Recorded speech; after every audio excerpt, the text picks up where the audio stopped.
Bismillahirrahmanirrahim. Alhamdulillahil wahidil qahar, mujibid da'awatil azizil ghaffar, khaliqis samawati wal ardi wal bihar, mujris sahabi wal riyahi wal anhar. Wa nusalli wa nusallimu ala nabiyyina Muhammadinil mukhtar wa ala alihi wa dhurriyyatihi at-tayyibin al-athhar wa ala ashabihi wa man tabi'ahum bi ihsanin ila yaumil qarar. Amma ba'd. Kaum muslimin dan muslimat yang dimuliakan oleh Allah Subhanahu wa taala, melanjutkan kajian kita setelah kita membahas tentang puasa-puasa yang disunnahkan. Maka pembahasan kita kali ini adalah tentang puasa-puasa yang terlarang. Jadi ada yang dianjurkan, tapi ada pula puasa-puasa tertentu yang malah justru dilarang. Orang yang melakukannya dengan sengaja, maka dia tidak mendapatkan pahala, bahkan malah dia berdosa kalau dia tahu.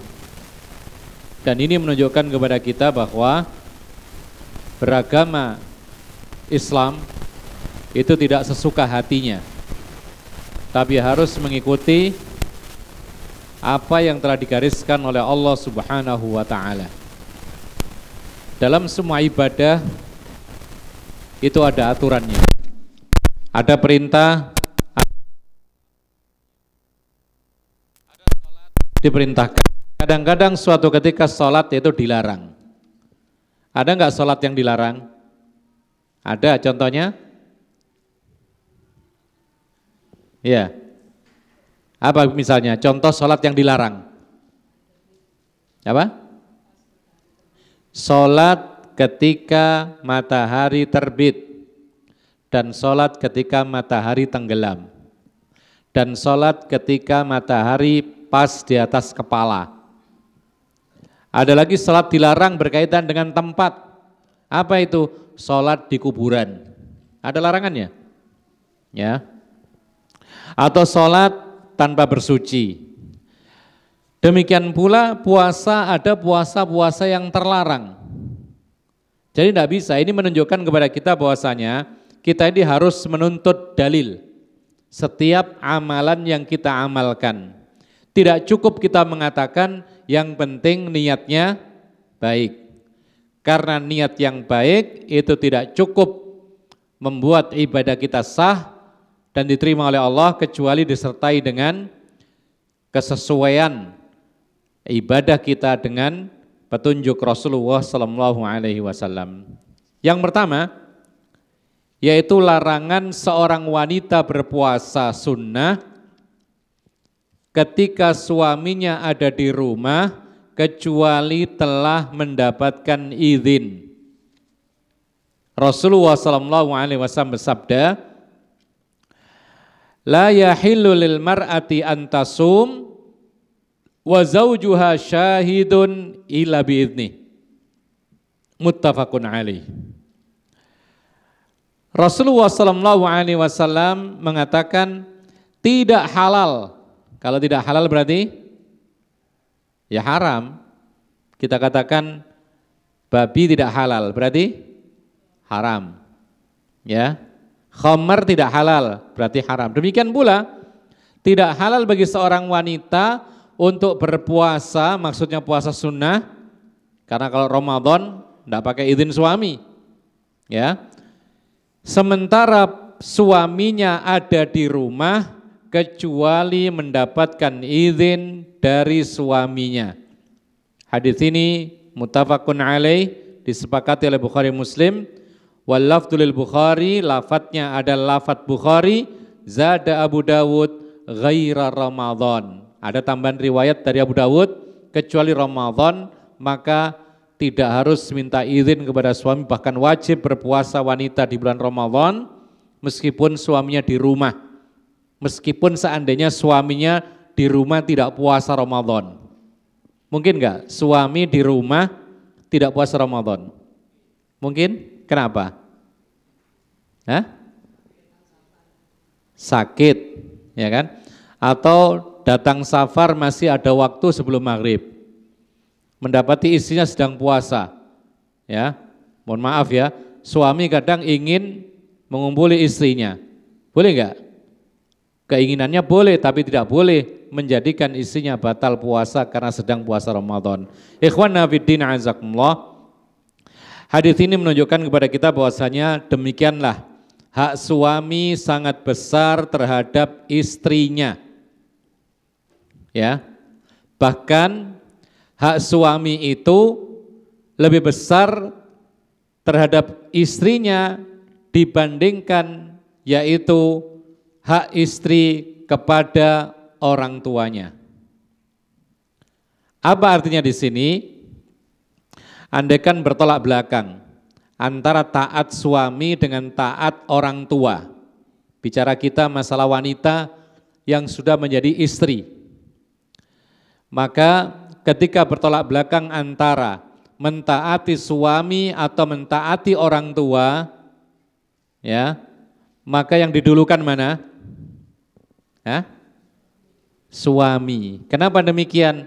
Karena Rasulullah mengatakan tidak boleh wanita puasa sunnah di rumah kalau ada suaminya kecuali mendapat izin siapa? Suami.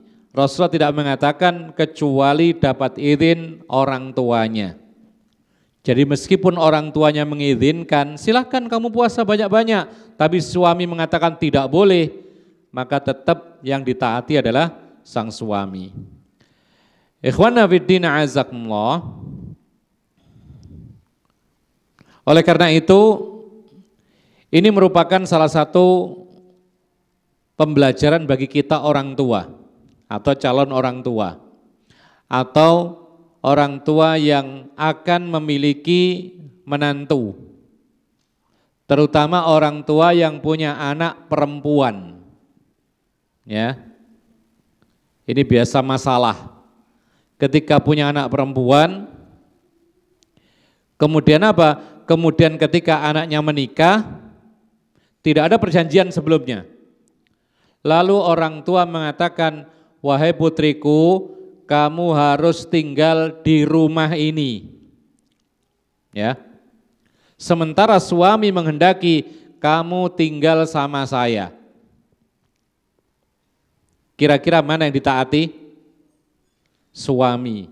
Kalau tidak ada perjanjian kesepakatan sebelumnya, maka suami lebih didulukan daripada orang tua.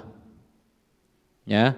Oleh karena itu, perhatikan ini, orang tua jangan bersyarat dengan syarat yang menyulitkan anak-anak atau menantu. Karena kadang-kadang karena syarat-syarat yang sulit itu sehingga apa? Mudaratnya mengenai anak perempuannya. Ada orang tua punya anak perempuan satu-satunya. Ketika dilamar oleh orang laki-laki, syaratnya boleh kamu nikahi anak perempuanku, tapi syaratnya kamu tinggal di rumah sini sama aku. Laki-laki pekerjaannya tidak di tempat itu, di luar kota, maka batal gara-gara syarat dari orang tua. Maka mudaratnya mengenai sang anak perempuan itu sendiri. Kemudian ikhwanna fiddin, a'azzakumullah, maka di sini disebutkan juga oleh para ulama bahwasanya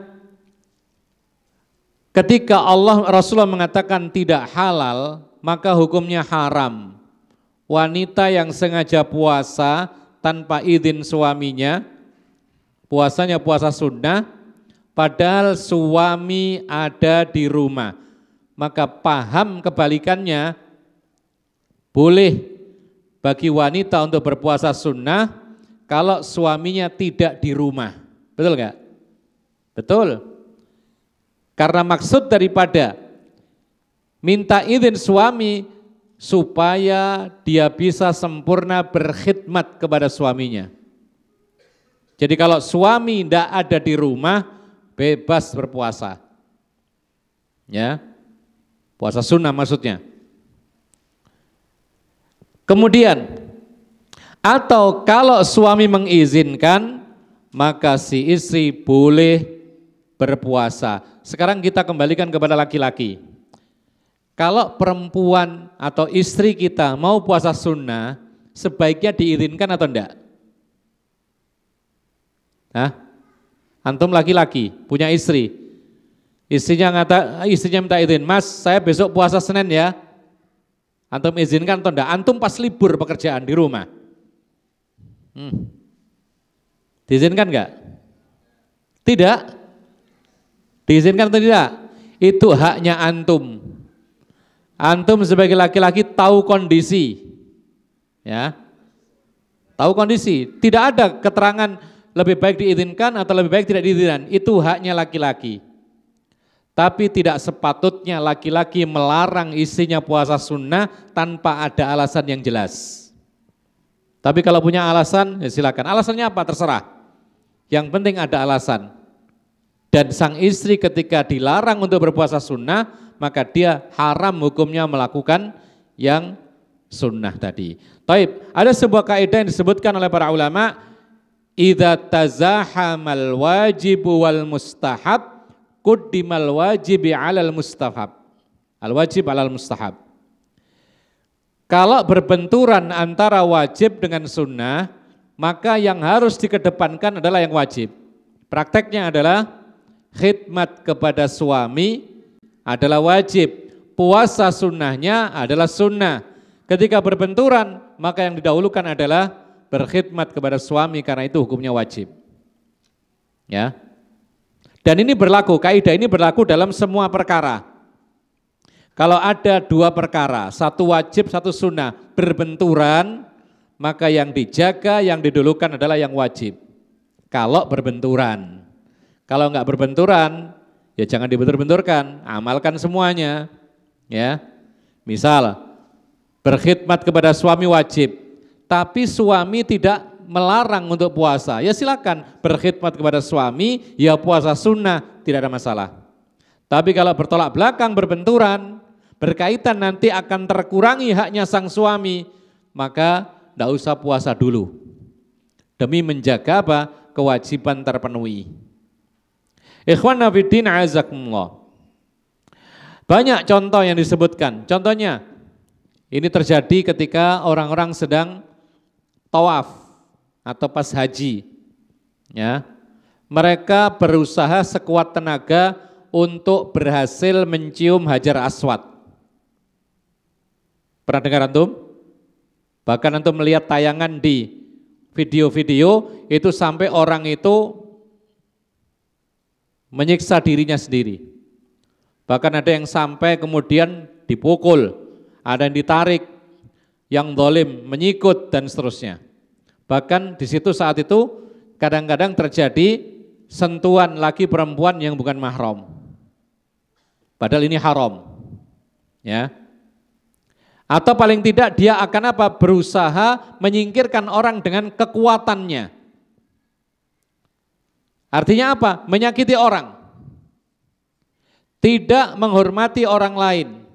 Padahal menghormati orang lain itu hukumnya wajib. Sementara mencium Hajar Aswad sunnah, maka kalau berbenturan tinggalkan yang sunnah, jaga yang wajib. Sehingga apa? Sehingga tidak harus memaksakan diri untuk mencium Hajar Aswad. Dan Allah Subhanahu wa taala subhanallah Maha tahu ya. Ketika tidak semua orang mampu mencium Hajar Aswad, ada gantinya apa? Gantinya apa? Hah? Mengisyaratkan tangan sambil membaca Allahu Akbar. Cukup. Tidak harus memaksakan dirinya. Jadi orang-orang yang memaksakan diri untuk mencium Hajar Aswad, apapun yang terjadi dia lakukan, mendolimi orang lain dia lakukan, kadang-kadang menarik orang menyentuh perempuan. Ini apa? Karena ketidaktahuan tentang hukum dan tentang kaidah-kaidah dalam beragama Islam. Ya. Terus gimana haji berhari-hari di Mekah, masa sih nggak pernah mencium Hajar Aswad sama sekali? Tidak masalah. Tidak berkurang pahala hajinya. Insya Allah tetap mabrur. Kalau syarat rukun wajib dan sunnah-sunnah yang lain yang mampu dikerjakan itu dikerjakan, insya Allah mabrur. Ya, bahkan suatu ketika Rasulullah SAW itu hanya berisyarat dengan tangan saja kepada Hajar Aswad, dan tidak boleh ada keyakinan macam-macam. Sampai Umar sekalipun ketika mau mencium Hajar Aswad, dia mengatakan, wahai batu Hajar Aswad, engkau adalah batu biasa, tidak bisa memberikan kebaikan, tidak bisa menolak mara bahaya. Tapi karena aku melihat Rasulullah pernah menciummu, maka aku menciummu. Sudah, itu saja. Enggak ada keyakinan macam-macam. Enggak ada keyakinan berhasil nyium Hajar Aswad berarti dapat jodoh, enggak ada. Ya. Berhasil mencium Hajar Aswad berarti apa? Berarti sukses bisnisnya, enggak ada seperti itu. Taib. Contohnya lagi, misalnya, dan ini dipraktekkan oleh Aisyah radhiyallahu anha. Misalnya beberapa hari kemudian kita memasuki Ramadan. Beberapa hari kemudian memasuki Ramadan. Sementara kita memiliki hutang puasa. Tapi kita ingin puasa sunnah. Kalau kita puasa sunnah, lewat qadha Ramadannya. Kalau kita mengqadha Ramadan, lewat puasa sunnahnya. Mana yang didulukan? Mana yang didulukan?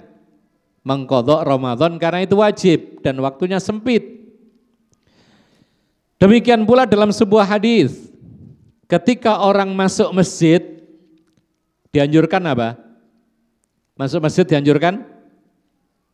Duduk gitu. Salat tahiyatul masjid, hukumnya sunnah. Tapi ketika masuk masjid mau sholat tahiyatul masjid, ternyata iqamat dikumandangkan. Boleh enggak dia tetap sholat sunnah? Enggak boleh, ada larangannya. Kenapa demikian? Karena sekarang berbenturan antara yang wajib sholat fardu dengan sholat sunnah. Maka Rasulullah mengatakan, idza uqimatis sholatu fala sholata illal maktubah. Kalau sudah dikumandangkan iqamat, tidak ada lagi sholat sunnah, tetapi harus sholat maktubah, sholat fardu. Disebutkan lagi oleh para ulama, ada orang punya uang,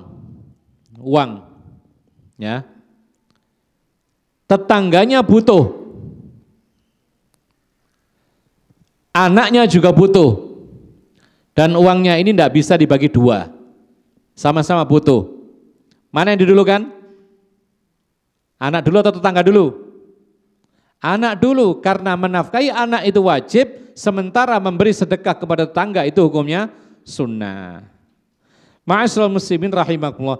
Dan hadis ini, hadis larangan istri berpuasa di rumah ketika suami ada di rumah sampai mendapatkan izin dari sang suami. Para ulama mengatakan mendapatkan izin itu bisa dengan salah satu dari dua cara. Artinya apa? Bisa lafzi, bisa urfi. Bisa dengan kalam, bisa dengan kebiasaan. Ya. Malam-malam mau tidur, sang istri mengatakan, "Mas, besok saya izin ya puasa sunnah." Sang suami mengatakan, boleh. Ini namanya izin lafzi dengan kalam. Ini jelas. Berarti dia dapat izin karena sudah diizinkan secara kalam. Tapi ada lagi untuk mendapatkan izin sang suami itu hanya dengan urfi, kebiasaan. Tidak harus dengan kalam. Dengan hal, kondisi, indikasi, qarinah dan semisalnya yang menunjukkan bahwasanya suami mengizinkan, berarti dia mendapatkan izin. Dicontohkan oleh sebagian para ulama, sang istri malam-malam bangun, ya, bangun meninggalkan tempat tidurnya, mau ke dapur, suami terbangun, kemudian ditanya mau kemana?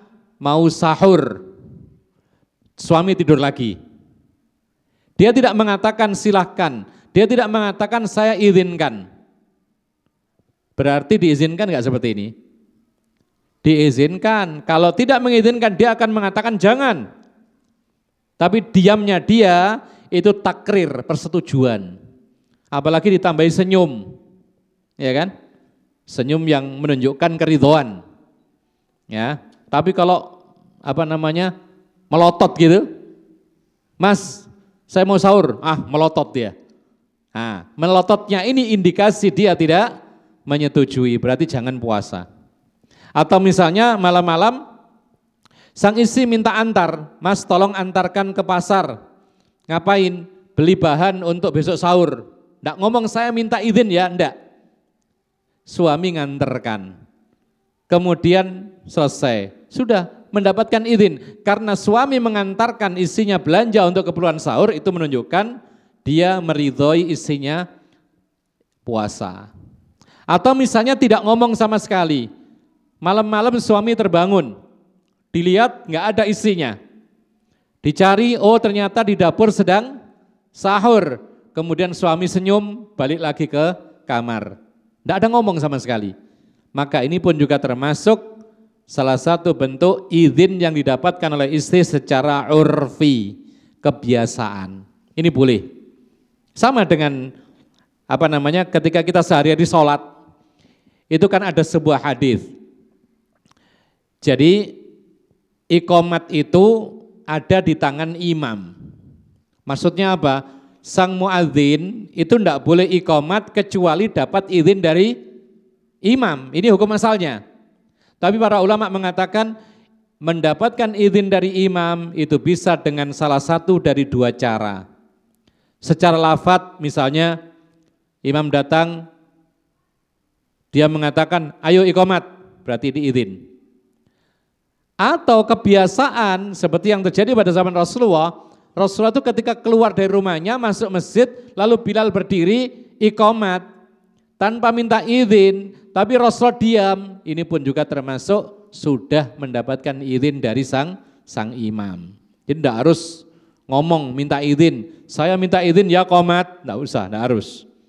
Ya, kebiasaan berlaku sang imam diam, ini berarti sang imam mengizinkannya.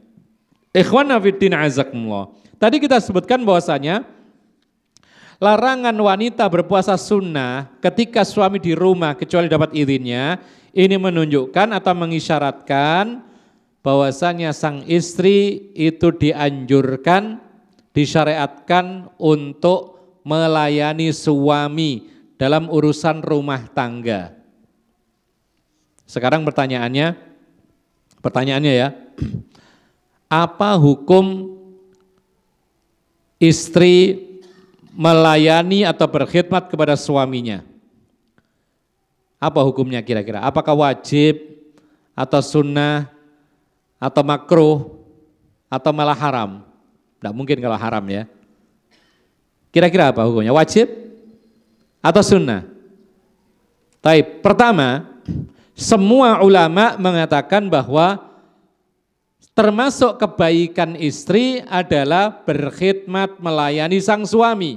Sepakat, ini baik. Tidak ada yang mengatakan makruh atau bahkan haram. Jadi kalau istri berkhidmat kepada suaminya, contohnya apa? Masak, contoh ini ya. Apalagi? Membersihkan rumah, membersihkan pakaian, tempat tidur, dan yang semisalnya berkaitan dengan pekerjaan rumah tangga dilakukan oleh sang istri, ini namanya khidmah.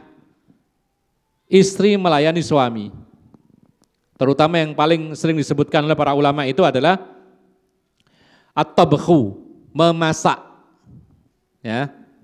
Maka para ulama sepakat yaitu termasuk kebaikan khidmatnya istri kepada suami dalam hal-hal seperti masak, mencuci, pakaian dan semisalnya, termasuk menata rumah, membersihkan rumah dan seterusnya. Tetapi para ulama berbeda pendapat tentang hakikatnya, apakah wajib atau sunnah. Gitu loh. Para ulama beda pendapat, apakah wajib atau sunnah. Kalau baik semua sepakat. Tapi apakah itu wajib? Sehingga kalau ditinggalkan, kalau wajib berarti dosa. Ataukah sunnah kalau ditinggalkan berarti enggak dosa? Maka terjadi perbedaan pendapat di kalangan para imam madhab. Sebagian madhab Malik Dan banyak sekali dari kalangan ulama mazhab Syafi'i mengatakan bahwasanya wanita disunnahkan, berarti gak wajib. Wanita disunnahkan berkhidmat kepada suaminya, mencuci bajunya, memasakkan, menata rumah. Ini anjuran yang sifatnya tidak wajib. Ini baru perkataan pendapat pertama. Apa alasan mereka? Alasan mereka adalah karena rincian daripada khidmah, nyuci baju, masak, menata rumah, ngepel dan lain sebagainya, ini tidak terkandung dalam akad nikah. Itu alasannya. Ya, di akad nikah kan tidak disebut. Akad nikah itu paling mengatakan angkahtuka wa zawajtuka bimahri kada wa kada dan seterusnya. Aku nikahkan kamu dengan anak perempuanku dengan mahar sekian-sekian kontan. Itu aja. Dan konsekuensi daripada pernikahan itu adalah al-istimta', saling mendapatkan manfaat. Ya. Dan tidak disebutkan dalam akad nikah itu masalah khidmah al-manziliyah. Tidak ada. Tidak ada keterangan nyuci, masak, ngepel, ya, ngurus anak, tidak ada keterangan. Maka mereka mengatakan karena itu kebiasaan para wanita salehah zaman dahulu, maka ini adalah paling maksimal hukumnya sunnah. Ini alasannya. Tapi baru pendapat ya, nanti kita lihat pendapat yang kedua. Sementara pendapat yang kedua, jadi ngerti alasannya ya. Alasannya adalah karena nyuci, ngepel, masak dan sebagainya tidak tersebut dalam kandungan kalimat akad nikah, ijab qabul enggak ada. Mana ijab qabul enggak ada nyebutkan nyuci, enggak ada nyebutkan harus masak, enggak ada. Ya. Tapi ini merupakan khidmah secara umum, maka ini dianjurkan.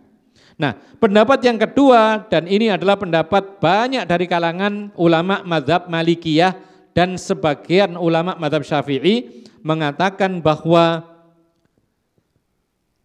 khidmatnya sang istri kepada suami itu wajib dengan catatan bil ma'ruf.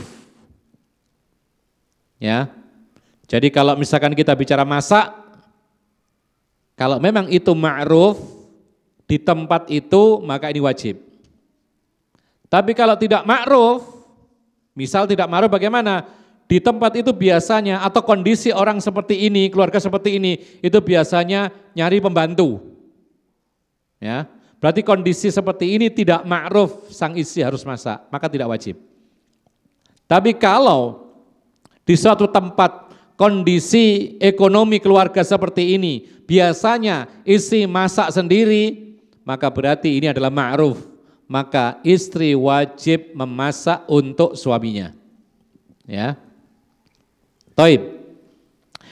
Dan pendapat inilah yang lebih kuat. Apa itu? Istri wajib melayani suami dalam urusan rumah tangganya. Rinciannya seperti masak, ngurus rumah, nyuci dan lain sebagainya. Tapi dengan catatan bil ma'ruf yang sewajarnya. Ya. Sewajarnya. Taib, sekarang begini. Di perumahan elit, kan ada perumahan elit ya, itu rata-rata orang-orang apa? Miskin, kaya, ya kan? Laki-lakinya, kepala keluarganya gajinya besar. Kebiasaan di rumah-rumah perumahan elit itu mereka minimal punya asisten rumah tangga, disingkat ART. Ini sebenarnya bahasa keren aja ya, aslinya ya pembantu kan gitu. Biasanya setiap rumah tangga di perumahan elit itu memiliki satu ART. Maka kalau seperti demikian kebanyakannya, maka ini menjadi hal yang ma'ruf di perumahan tersebut. Maka seperti ini kondisinya, ART itu biasanya mengerjakan apa? Ya masak, ya nyuci, ya ngepel, ngurusi anak. Berarti apa? Berarti di sini sekarang yang ma'ruf keluarga seperti ini harus mendatangkan ART. Ya. Kecuali kalau perempuannya menolak Tidak mau ART, saya akan kerjakan sendiri, lain lagi masalahnya. Tapi kalau kondisinya seperti itu pada umumnya, laki-lakinya mampu, umumnya rumah tangga seperti itu mendatangkan ART, maka saat itu dia berkewajiban mendatangkan ART. Karena itulah yang ma'ruf. Terus isinya ngerjain apa? Banyak sekali kerjaan yang lain. Ya, mengerjakan hal-hal yang sifatnya privasi itu masih dikerjakan oleh sang istri. Kemudian ikhwan fiddin azakumullah, pendapat ini lebih kuat karena Allah berfirman dalam Al-Quran, wa'ashiruhunna bil ma'ruf. Ya, bergaullah dengan mereka para istri sewajarnya. Jadi perlakukan istri-istrimu bil ma'ruf, dengan cara yang ma'ruf, yang wajar, yang dianggap baik, itulah yang dilakukan. Berarti ketika di kalangan masyarakat yang biasanya tidak mendatangkan ART dan kebiasaannya istri mengerjakan pekerjaan rumah tangga, maka saat itu menjadi kewajiban karena itulah yang ma'ruf. Ya. Atau mungkin biasanya di suatu tempat bareng-bareng istri dan ART mengerjakan pekerjaan rumah tangga, itulah yang ma'ruf, itulah yang wajib. Taib. Kemudian ikhwan fiddin azakumullah, dan inilah yang dilakukan oleh para salaf dahulu. Para salaf dahulu tidak seperti sekarang. Ya, dahulu orang-orang hidupnya sederhana rata-rata. Tidak semua keluarga punya pembantu rumah tangga, tidak semua. Ada yang punya, ada yang enggak. Meskipun mereka punya pembantu, tapi kebiasaan mereka istri tetap ikut mengerjakan pekerjaan rumah. Dan itu yang ma'ruf pada zaman itu. Dan banyak sekali rumah tangga pada zaman Rasulullah itu tidak memiliki pembantu. Oleh karena itu ikhwan fiddin a'azzakumullah,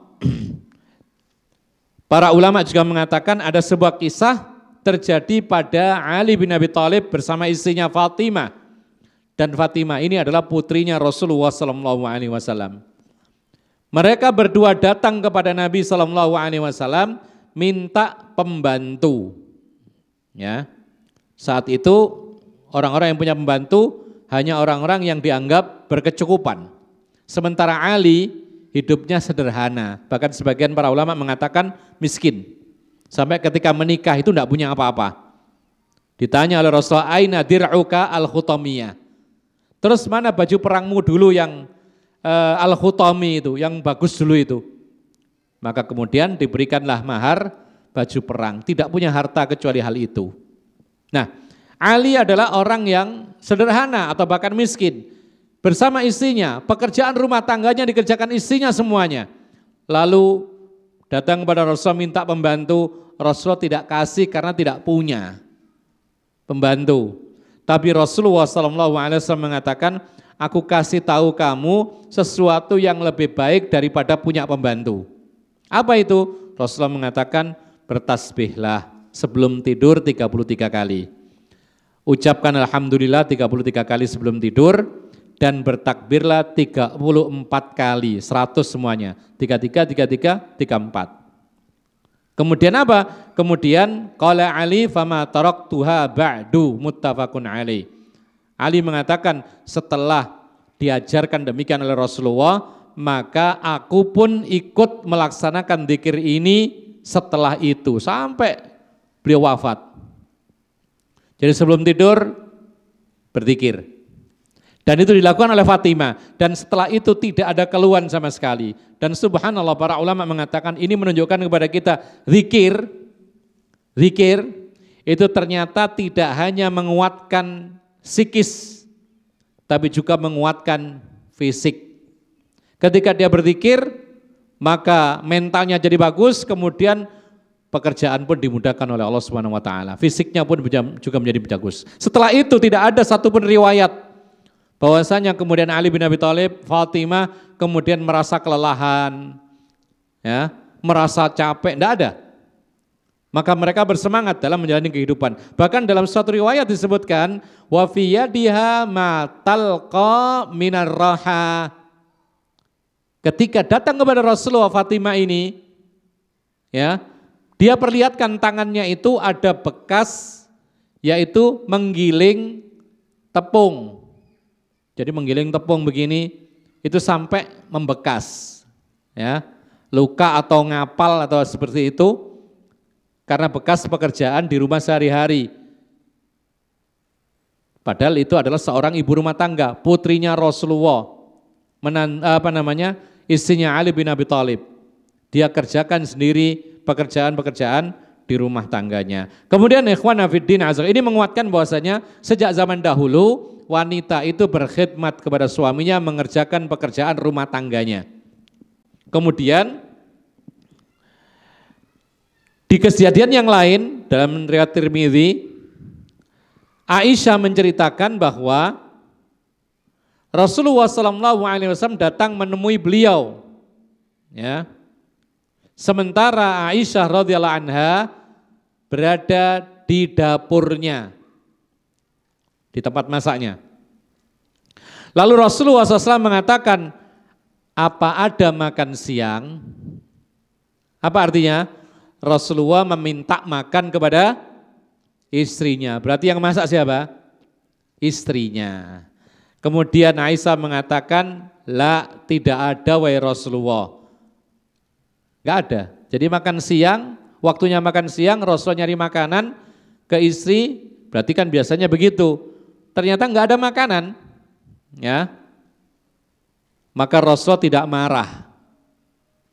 Terus apa yang dilakukan oleh Rasulullah? Hah? Langsung Rasulullah mengatakan, fa inni idzan shaim. Oh, kalau begitu aku puasa saja. Bayangkan, ketika tidak ada makan siang, tidak marah. Kalau sebagian kita kan marah langsung. Udah capek-capek dari kantor, bekerja, makan tidak siap. Ya, langsung marah. Jangan. Kita lihat dulu kenapa sang istri tidak masak. Barangkali saja nggak ada beras, nggak ada lauk. Ya, atau kita yang lupa membelanjakan. Tidak tahu kita, kecuali kalau malas, lain lagi ya. Tapi kalau seandainya tidak malas, sudah baik-baik, ternyata tidak disiapkan karena ada uzur, maka Rasulullah langsung mengatakan puasa. Dan ini menunjukkan kepada kita bahwa seseorang itu boleh puasa meskipun sudah di tengah hari. Tapi syaratnya adalah dua. Puasa di tengah hari, maksudnya lewat subuh baru niat puasa, itu boleh dengan dua syarat. Yang pertama puasanya puasa sunnah, karena kalau puasa Ramadan harus niat sebelum subuh. Dalam hadis sahih demikian. Ya. Lalu yang kedua, dia belum melakukan pembatal puasa apa-apa. Dari sejak subuh dia belum makan, belum minum. Kemudian sampai siang hari mulai puasa, boleh asalkan puasanya sunnah. Dan tidak melakukan pembatal sebelumnya. Jadi kalau misalkan gini, antum habis sholat subuh, mau pulang, ngopi dulu di warung. Ya, di sini ada ngopi subuh-subuh ada ya? Di sini ada ya? Kalau di Pasuruan itu banyak, ada warung-warung buka habis sholat subuh itu. Jadi habis sholat subuh, ngopi di warung, kemudian pulang. Kemudian nyari makanan, ada makan enggak? Istri mengatakan enggak ada. Oh kalau gitu saya puasa, ya enggak boleh. Kenapa? Karena sudah ngopi, ya pembatal gitu loh. Nah Rasulullah ini belum makan dan minum apa-apa, lalu kemudian memulai puasa di tengah hari. Kemudian ikhwanna fiddin azakumullah, demikian pula kisahnya Barirah. Barirah itu seorang budak yang dimerdekakan oleh Aisyah. Budak dimerdekakan oleh Aisyah. Karena dia tidak punya keluarga, bahkan suaminya dia pisah, dihapus pernikahannya karena suaminya belum merdeka, dia milih pisah, tidak punya keluarga, akhirnya ditarik oleh Aisyah, ikut Aisyah membantu pekerjaan rumah tangganya. Ya, maka Rasulullah SAW mencium bau masakan yang enak. Ya, lalu kemudian apa? Kemudian Rasulullah minta diperlihatkan dan akhirnya Rasulullah mencicipinya. Di situ para ulama mengatakan yang masak di situ adalah Aisyah bersama pembantunya. Nah, ini sebuah isyarat bahwasanya meskipun punya pembantu, diusahakan ibu rumah tangga itu tetap ikut andil dalam mengerjakan pekerjaan rumah tangganya, ikut memasak, ikut paling tidak ngontrol lah, ya. Dan itu termasuk bagian daripada berkhidmat kepada suaminya. Hanya saja para ulama mengatakan, meskipun demikian, meskipun pekerjaan rumah tangga itu beban kepada sang istri, maka sang suami ketika berada di rumah dianjurkan untuk meringankan dan membantu istrinya. Ya. Jadi meskipun pekerjaan rumah tangga itu adalah kewajiban istri, tetapi suami ketika di rumah dianjurkan untuk ikut andil membantu. Jadi suami itu tidak mentang-mentang seorang laki-laki qawwamuna 'alan nisa ketika di rumah, tapi menjadi satu bagian daripada keluarga. Sehingga apa? Meringankan beban pekerjaan rumah tangganya. Dalam riwayat-riwayat yang sahih dijelaskan, Rasulullah SAW ketika masuk rumahnya dia menjadi bagian keluarga. Dikatakan Aisyah radhiyallahu anha. Kemudian juga ada keterangan dalam hadis Rasulullah itu yaksifu na'lahu. Dia sendiri yang menjahit sandalnya yang putus. Wa yakhitu thawbahu. Dia juga memperbaiki bajunya yang koyak, dia sendiri. Ya, sebagian di antara kita kalau bajunya kurang benar, lempar. Ini, tolong betulkan, gitu. Ya, langsung dilempar begitu. Tolong jahit ini, betulkan itu. Ya, bajunya kotor langsung dilempar. Ini kurang baik. Rasulullah sendiri yang menjahit atau membenahi bajunya yang koyak. Wa yahlibu syatahu. Rasulullah sendiri kalau di rumah itu memerah susu dari kambing peliharaannya. Memerah sendiri. Jadi kalau dia bisa lakukan, dilakukan sendiri. Tidak minta bantuan Rasulullah SAW. Wa yakhudhu dalwahu. Dia sendiri yang mengambil ember. Jadi yang nimba air, ngisi kamar mandi atau apapun, dia sendiri. Dan ini sebagaimana yang dilakukan oleh Nabi dalam hadis-hadis yang sahih. Ikhwan nafiddin azakumullah. Hadis yang berikutnya yaitu hadis Abu Sa'id Al-Khudri radhiyallahu anhu Nabi sallallahu alaihi wasallam naha an siyami yaumaini yaumil fitri wa yaumin nahri muttafaqun alaih. Abu Sa'id Al-Khudri mengatakan bahwa Rasulullah melarang puasa 2 hari. Yang pertama Idul Fitri, yang kedua Idul Adha. Hadis ini muttafaqun alaih. Para ulama mengatakan ini menunjukkan kepada kita bahwasanya puasa yang terlarang bahkan haram hukumnya adalah puasa yang dilakukan saat hari raya. Baik itu Idul Fitri maupun Idul Adha. Dalam riwayat yang lain, Bukhari Muslim juga, Umar bin Khattab pun juga menyampaikan kepada masyarakatnya, dia mengatakan, hadzani yaumani naha an-nabiy sallallahu alaihi wasallam an siyamihima. Ada 2 hari ini, 2 hari raya, yang mana Nabi sallallahu alaihi wasallam melarang berpuasa pada 2 hari itu. Yaumu fitrikum min siyamikum, yang pertama hari di mana kalian berbuka dari puasa kalian, yaitu Idul Fitri. Wal yaumul akhar alladzi ta'kuluna fihi min nusukikum. Hari yang kedua adalah hari yang mana kalian itu makan sebagian dari sembelian kalian sendiri. Oleh karena itu para ulama mengatakan bahwa ini sekaligus menunjukkan makna Idul Fitri itu adalah seperti yang dikatakan oleh Umar Ibn Khattab, yaitu yaumu fitrikum min siyamikum. Ini Idul Fitri. Id artinya kembali. Al-Fitri buka lagi. Setelah puasa sebulan penuh Ramadan, Idul Fitri kembali berbuka lagi seperti sedia kala. Ya. Apa maksudnya? Bukan maknanya Idul Fitri itu kembali suci, bukan.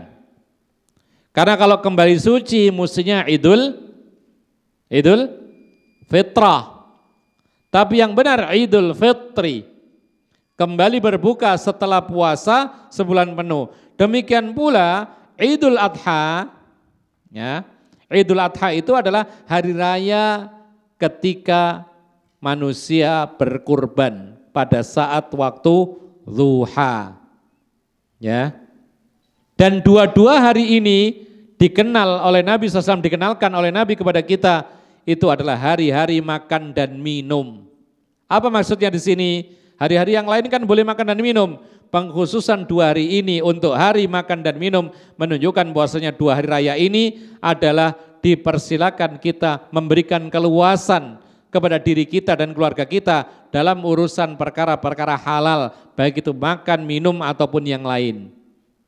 Ya, makanya kalau hari raya usahakan kita ini berbeda dengan hari biasa.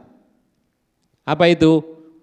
Terlihat rasa gembira, terlihat muka-muka berseri-seri, terlihat bahagia dari sisi penampilan kita, karena itu hari yang bahagia. Yang kedua, dalam urusan mubahat, perkara-perkara yang halal dipersilakan untuk diperluas, makanan, minuman, ya, hal-hal yang lain, pakaian, ya, atau mungkin hal-hal yang berkaitan dengan kenikmatan di dalam rumah dan lain sebagainya, itu diperluas, diperbolehkan untuk memperluas diri.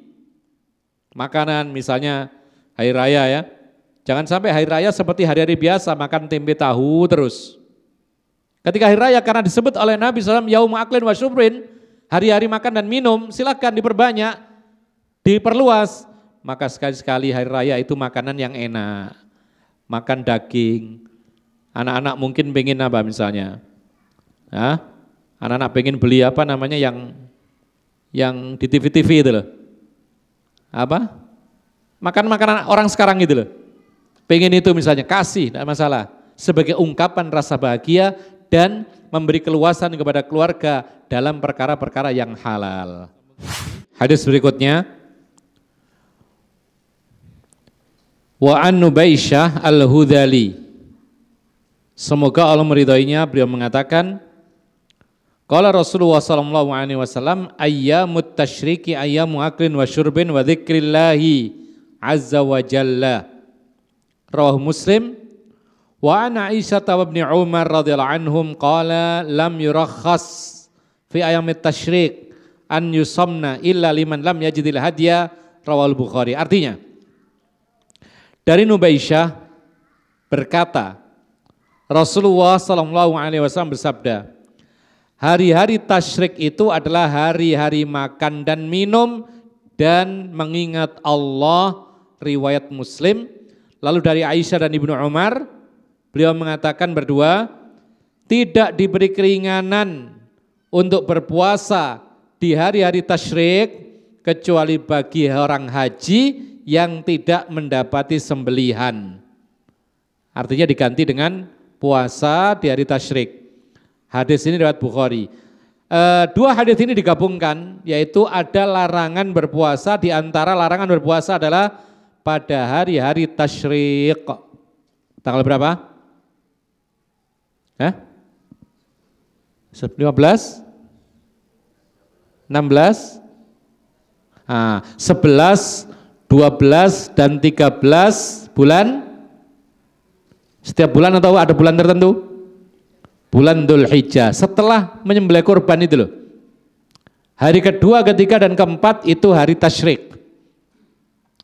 Dan hari tasyrik ini Rasulullah menyebutkan itu hari makan dan minum. Silakan diperluas, masih boleh. Jadi kalau antum ingin menikmati daging kurban antum, ya banyak-banyak, silahkan, tidak ada masalah. Terutama di hari-hari tasyrik 11, 12, 13 bulan Dzulhijjah.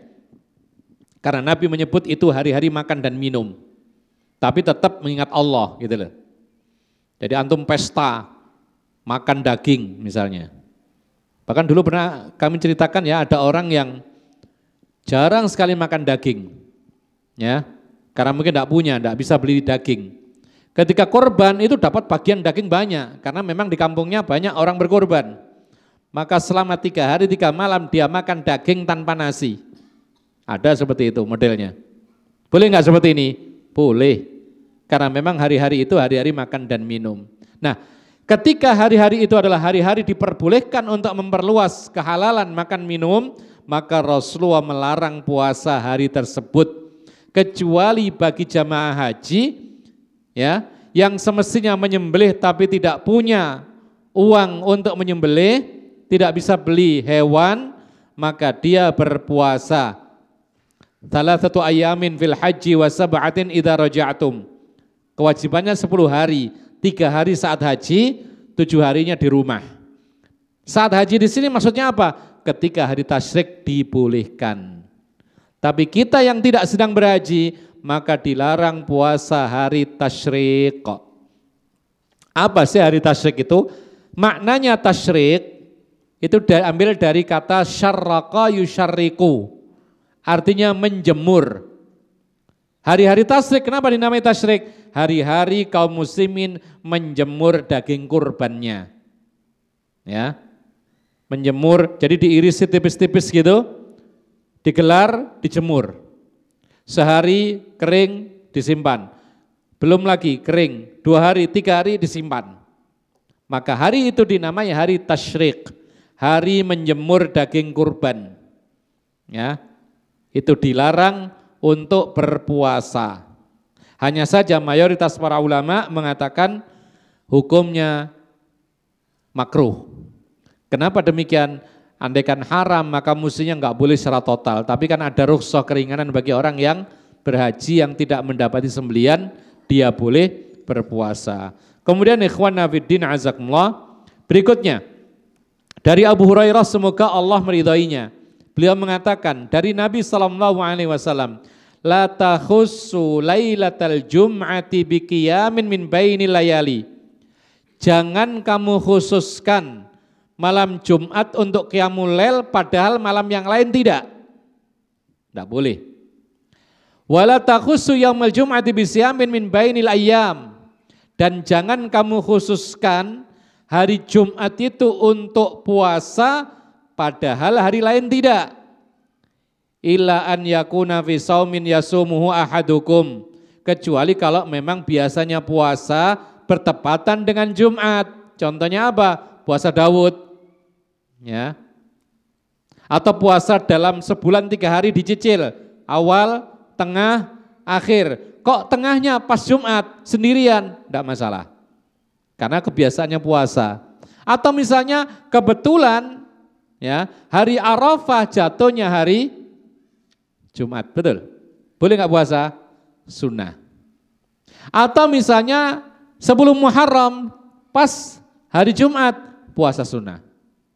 Maka ini berarti punya kebiasaan puasa silahkan tanpa melihat hari Jumat karena memang biasanya puasa. Ya, boleh. Nah, yang tidak boleh itu adalah mengkhususkan Jumat, qiyamul lail malam Jumatnya atau puasa hari Jumat. Padahal biasanya dia tidak melakukannya. Kemudian hadis berikutnya kita gabungkan dari Abu Hurairah semoga Allah meridainya, beliau mengatakan qala Rasulullah SAW la yasummanna ahadukum yaumal jum'ati ila an yasuma yauman qablahu aw yauman ba'dahu muttafaqun alaih. Ini solusi. Kalau kita tetap ingin puasa hari Jumat, maka Rasulullah mengatakan jangan berpuasa hari Jumat saja kecuali ditambahi 1 hari sebelumnya atau sesudahnya. Hadisnya muttafaqun alaih. Taib. Kita ambil ibrah. Pertama, hari Jumat adalah hari yang termulia di antara semua hari sepekan. Karena Rasulullah SAW mengatakan, afdalu ayyamikum yaumul jumu'ah. Hari yang paling mulia bagi kalian adalah hari Jumat. Jadi Allah memberi petunjuk, benar kita ini memuliakan hari Jumat. Sementara orang Nasrani keliru. Ya. Orang Yahudi keliru juga, Sabtu dan Ahad. Mereka memuliakan hari itu. Orang Islam benar, memuliakan hari yang memang dimuliakan oleh Allah Subhanahu wa ta'ala. Kemudian ikhwanna fiddin azakumullah, ada larangan mengkhususkan ibadah pada suatu hari yang mana Allah tidak mengkhususkan ibadah itu. Padahal hari itu adalah hari yang mulia. Apa artinya? Apalagi kalau hari itu tidak mulia, hari biasa. Jadi hari Jumat kan hari mulia, betul ya? Kenapa? Rasulullah sendiri menyebutkan demikian. Bahkan Rasul pernah menyebutkan hari raya Jumat. Ya, Jumat itu hari raya dalam sepekan. Tapi meskipun demikian, kita tidak boleh mengkhususkan suatu ibadah yang tidak dikhususkan. Kecuali kalau memang ada pengkhususan dari Nabi, fadhol silahkan.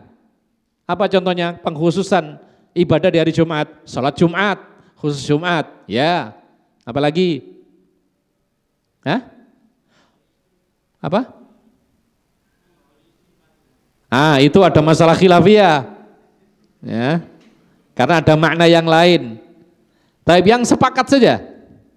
Atau misalnya disebutkan oleh sebagian para ulama memperbanyak salawat khusus Jumat, ini jelas, ya. Kemudian membaca surat Al-Kahfi menurut pendapat yang kuat, ya ada. Kemudian di sholat subuhnya ketika hari Jumat, bacaannya surat As-Sajdah dan surat Al-Insan, benar. Ya, kemudian memperbanyak doa dari Jumat, ya, terutama waktu-waktu yang dimungkinkan itu waktu mustajab. Silahkan diperbanyak, dikhususkan hari Jumat. Tapi puasa tidak ada pengkhususan hari Jumat. Salat sunnah tidak ada karena Jumat, malam Jumat tidak ada. Ya, taib. Kemudian ikhwan nafiddin azakumullah. Dan ini juga berlaku dalam ibadah-ibadah yang lain. Selagi itu tidak dikhususkan, maka kita tidak boleh mengkhususkan. Apa contohnya? Contohnya apa misalnya? Disebutkan oleh sebagian para ulama, misalnya silaturahmi. Karena hari Jumat lalu silaturahmi. Dia meyakini bahwasanya ini sunnah Rasul, ini lebih baik silaturahmi dilakukan di hari Jumat. Tidak benar.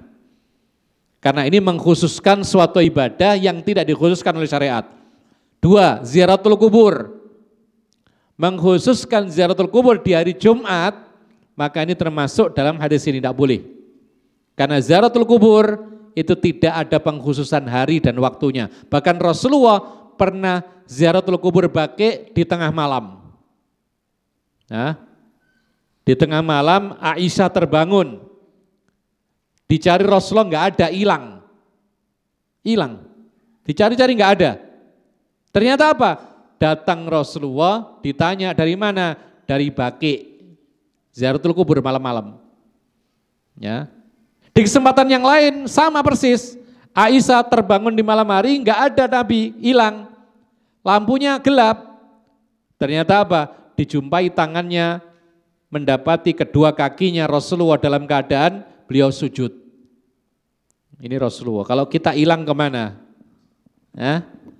Malam-malam istrinya bangun, lo hilang kemana? Hilang nggak balik-balik. Rasulullah sedang beribadah, sedang ziaratul kubur. Nah, mengkhususkan ziaratul kubur pada hari Jumat, maka ini termasuk dilarang. Padahal Jumat itu hari mulia, hari terbaik. Tapi sekarang ada permasalahan yang sering ditanyakan. Bagaimana dengan istilah sedekah Jumat? Ya, ada ya? Atau Jumat berkah. Boleh enggak mengkhususkan sedekah di hari Jumat? Di sini digalakkan enggak? Sedekah Jumat di sini? Enggak ya? Baik. Kita jawab, ada perbedaan pendapat di kalangan para ulama tentang memperbanyak sedekah khusus Jumat. Ini ada 2 pendapat. Pendapat yang pertama mengatakan tidak boleh masuk dalam kategori hadis. Mengkhususkan ibadah yang tidak dikhususkan. Allah dan Rasulnya tidak pernah mengkhususkan perbanyak sedekah di hari Jumat. Berarti kalau kita mengkhususkan sedekah khusus hari Jumat sementara hari yang lain biasa-biasa saja, maka masuk dalam kategori mengkhususkan ibadah yang tidak dikhususkan oleh Rasulullah SAW. Taib. Ini pendapat yang pertama.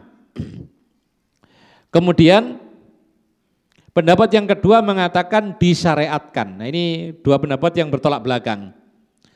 Dan dengan catatan ini masalah khilafiyah. Kalau ini khilafiyah, mu'tabar di kalangan para salaf. Maka tidak boleh kita ini bertengkar. Kita harus lapang dada. Silakan yang memperbanyak sedekah Jumat ya sudah, fadhol. Kalau saya misalnya enggak, ya sudah. Yang penting sedekah tiap hari, tidak masalah. Ya, jangan kemudian enggak mau sedekah Jumat, enggak mau sedekah hari lain. Ya pelit berarti, kan gitu. Tapi pendapat yang kedua mengatakan disyariatkan sedekah dan memperbanyak sedekah khusus hari Jumat. Kenapa demikian? Disebutkan oleh sebagian para ulama ada athar dari Abu Hurairah, semoga Allah meridhoinya, beliau mengatakan was-shadaqatu fi yaumil jum'ati a'dhamu min sa'iril ayyam. Ini dasarnya. Sedekah khusus hari Jumat itu lebih agung di sisi Allah dibandingkan dengan hari-hari yang lain. Hadits ini riwayat Abdul Razzaq dan para ulama mendiamkan sanadnya sehingga mereka menganggap ini diterima. Athar, perkataan sahabat Nabi. Ini ditentang oleh pendapat yang pertama. Oh, itu kan pendapat, itu bukan hadits, itu adalah pemahaman Abu Hurairah. Maka di sini dibantah lagi, Abu Hurairah berbicara seperti ini masalah agama enggak ini? Ya, enggak mungkin Abu Hurairah kemudian mikir-mikir sendiri, buat-buat sendiri. Karena seperti ini tidak ada ra'yi, tidak ada rasio dalam masalah ini. Karena dia mengatakan a'dhamu min sa'iril ayyam, lebih agung pahalanya di sisi Allah dibandingkan hari-hari yang lain sedekah Jumat itu. Al-muhim yang paling penting adalah athar ini dipersisikan oleh para ulama, ini dianggap murni pemahaman Abu Hurairah atau ini pemahaman dari Rasulullah, dia memahami demikian. Ya. Ada dua pendapat tadi. Kemudian sedekah Jumat memang banyak para ulama yang tidak menggalakkannya. Tapi ada sebagian ulama yang mengamalkannya. Sebagian ulama. Siapa itu? Syekhul Islam Ibnu Taimiyah. Padahal beliau ini termasuk yang paling keras kalau dalam perkara-perkara baru dalam agama. Tapi ketika masalah sedekah Jumat diceritakan oleh Ibnu Qayyim rahimahullah, aku saksikan sendiri dengan mata kepalaku, Syekhul Islam Ibnu Taimiyah itu ketika berangkat salat Jumat, dia bawa apapun yang bisa dibawa di rumahnya, dibagi-bagi di jalan. Ya. Ini semua menunjukkan bahwasanya ada sebagian para salaf mengamalkan sedekah Jumat, menggalakkan dan lain sebagainya. Sehingga kita katakan ini tidak perlu diperdebatkan. Bagi yang berpendapat dianjurkan mengkhususkan sedekah, memperbanyak sedekah dari Jumat, silahkan. Bagi yang tidak, maka tidak ada masalah. Allahu alam, ini yang bisa kita sampaikan. Ada yang bertanya? Ya.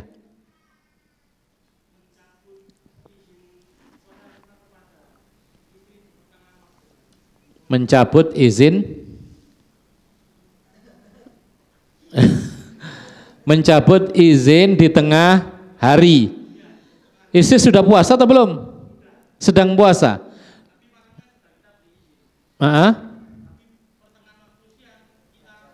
Taib. Kalau memang ada alasan ya boleh. Karena itu apa? Karena itu kan puasa sunnah. Ya. Sementara itu haknya suami, sang istri melayani suami, itu haknya istri. Boleh seperti ini, tapi bukan dianjurkan ya. Boleh-boleh saja dan dilihat kemaslahatannya. Taib. Yang lain terakhir? Ada lagi? Cukup. Taib, kita cukupkan sampai di sini dan kita akhiri subhanakallahumma bihamdika asyhadu an la ilaha illa anta astaghfiruka wa atubu ilaik. Assalamualaikum warahmatullahi wabarakatuh.